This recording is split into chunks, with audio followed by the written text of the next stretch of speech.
मशवरा देता हूं हुकूमत को और वजीर कानून को मशवरा देता हूं कि ना फिरौन की हुकूमत सारी जिंदगी रही, ना नमरूद रहा, ना जाज बिन यूसुफ रहा, ना यजीद रहा। और यार दरबारी बन के हुक्मरानों की चापलूसी करते करते तुम यहां तक आ गए हो कि अब नबी पाक की इज्जत को हाथ डालना शुरू कर दिया है। और आप यकीन करें सियासी जमातों का इतना बुरा हाल है कि इनके लीडर के बारे में कोई बात करे तो पागल हो जाते हैं ये एहतजाज कर करके। और उसने डायरेक्ट कह दिया कि खत्म नबूवत का मसला ही कोई नहीं, जो दीन की बुनियाद है, किसी को परवाह नहीं। मुझे तो उन लोगों की फिक्र हो रही है जिन लोगों ने इन्हें वोट दिए हैं, वो अल्लाह को क्या जवाब देंगे। और ये अल्लाह माशाल्लाह सारी सियासी जमातें इस तरह की। और मेरा वजीर कानून साहब को भी मशवरा है कि जिंदगी बड़ी थोड़ी है, बड़ी थोड़ी। अल्लाह सबको माफ करता है, अपने रसूल के गद्दारों को माफ नहीं करता। और यहां तुम्हारी गाड़ियों पे झंडे लगे हुए हैं, वहां भी तुम्हारे झंडे लगेंगे, पर इसलिए लगेंगे कि ये गद्दार है नामूसे रिसालत के, ये झंडे लगेंगे। शर्म करो और डर जाओ, बस कर दो। तुम्हारे मुंह में अब दांत पूरे नहीं रहे। कोई शुगर का मरीज है तो कोई ब्लड प्रेशर का, तो कोई हार्ट का, तो कोई कैंसर का। शर्म करो और अपनी कब्र की भी थोड़ी सी फिक्र करो। बताओ पाकिस्तान के कितने सदर गुजरे, वजीर आजम गुजरे, तो उनकी कब्रें कहां हैं? कोई जाता है उनकी कब्रों पे? किसी को खबर है? क्यों अपने लिए जहन्नम इकट्ठी करते?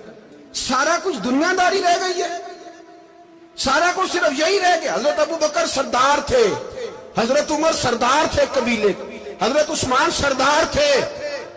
उन्होंने सरदारियों को ठोकर मार के रसूलुल्लाह के कदमों में बैठना पसंद किया।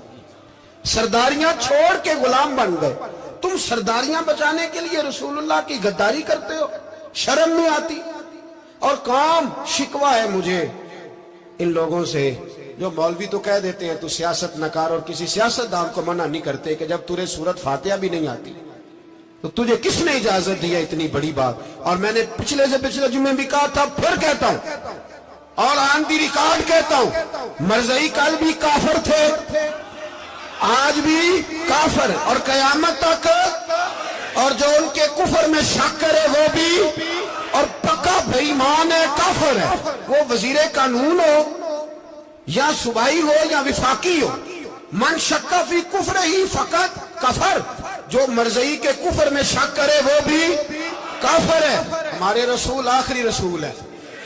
हम किसी को ये इजाजत नहीं देंगे कि वो खत्म नबूवत में रखड़ा डालने की कोशिश करे। हम किसी को ये इजाजत है।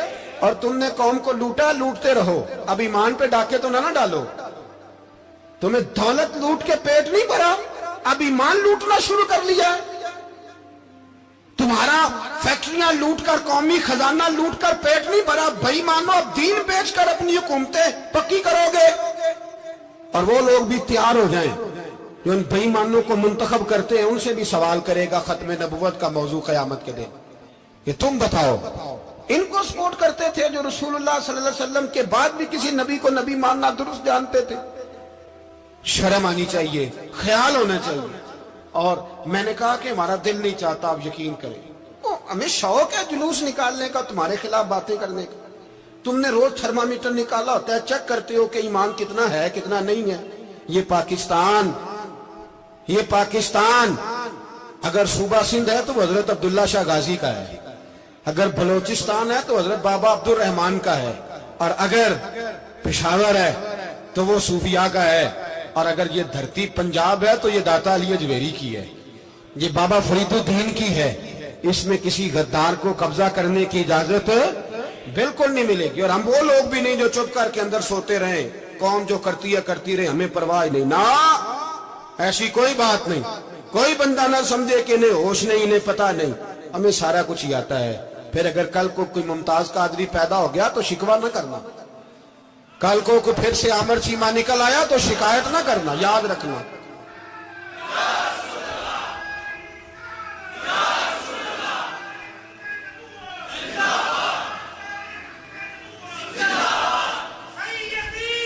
तो मेरे भाई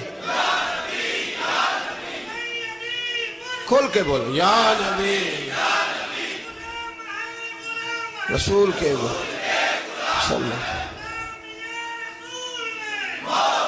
تو یہ مشورہ ہے.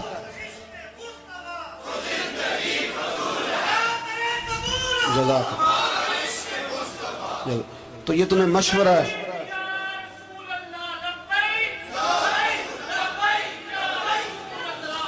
میری بات سنیں، یاد رکھیں، یہ لوگ بعد میں پچھتاتے ہیں، پھر مناظرے کراتے پھرتے ہیں اس نے صحیح کیا کہ غلط کیا، پھر انہیں ہوش آتی ہے بعد میں، پھر ان کے ہواری نکل نکل کے میدانوں میں دلیلیں دیتے ہیں.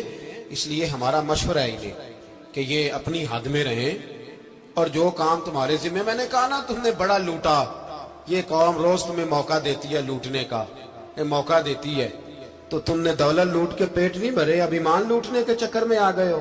یاد رکھو، مسلمان گناہگار ہیں، غدار نہیں ہیں. تمہیں دولت لوٹنے کا تو شاید موقع مل گیا ہے، پر ایمان لوٹنے کا موقع نہیں ملے گا. تو اس لیے اس کو لگام دو. اور ویسے بھی کتا جو پالتو ہوتا ہے نا، اس کو گھر کے اندر سنگلی سے باندھ کے رکھنا چاہیے. یہ تمہارے بوٹ چاٹتے ہیں، بھونکتے ہیں، تمہارے حق میں وزارتیں لیتے ہیں. ہم نے تو کوئی وزارت نہیں لی تم سے، اور نہ ہمیں شوق ہے. اس لیے کہ ممبری کیا کرنی ہے جس کو ممبر رسول عطا کر دیا جائے؟ اس نے کیا کرنی ہے یہ ممبریاں جس کو پکا ممبر رسول دے دیا جائے؟ تو اس لیے اس سے باہر آؤ. میں نے کہا بڑے بڑے نمرود، فرعون، قارون دفن ہے، تمہارا بھی نام تک نہیں ہوگا، بالکل نام نہیں ہوگا. اس لیے ہمارا مشورہ، اور آپ لوگ بھی آئے نا یہ اگلے سال، تو ان کو کھڑا کر کے پوچھ لینا، اسلامی جمہوریہ پاکستان کا تم نے ایم پی ایم نے بننا ہے، پہلا کلمہ ہی صحیح سنا دو. چلو خدا کا واسطہ یہی بتا دو کہ تمہیں نماز بھی ڈھب سے آتی ہے کہ نہیں. اور آپ کی موج ہے، آپ بٹھا لیتے ہیں سر پہ، کیا کرے، سمجھانے والے مفت گناہگار ہو گئے اور بہکانے والے سب تمہارے یار ہو گئے.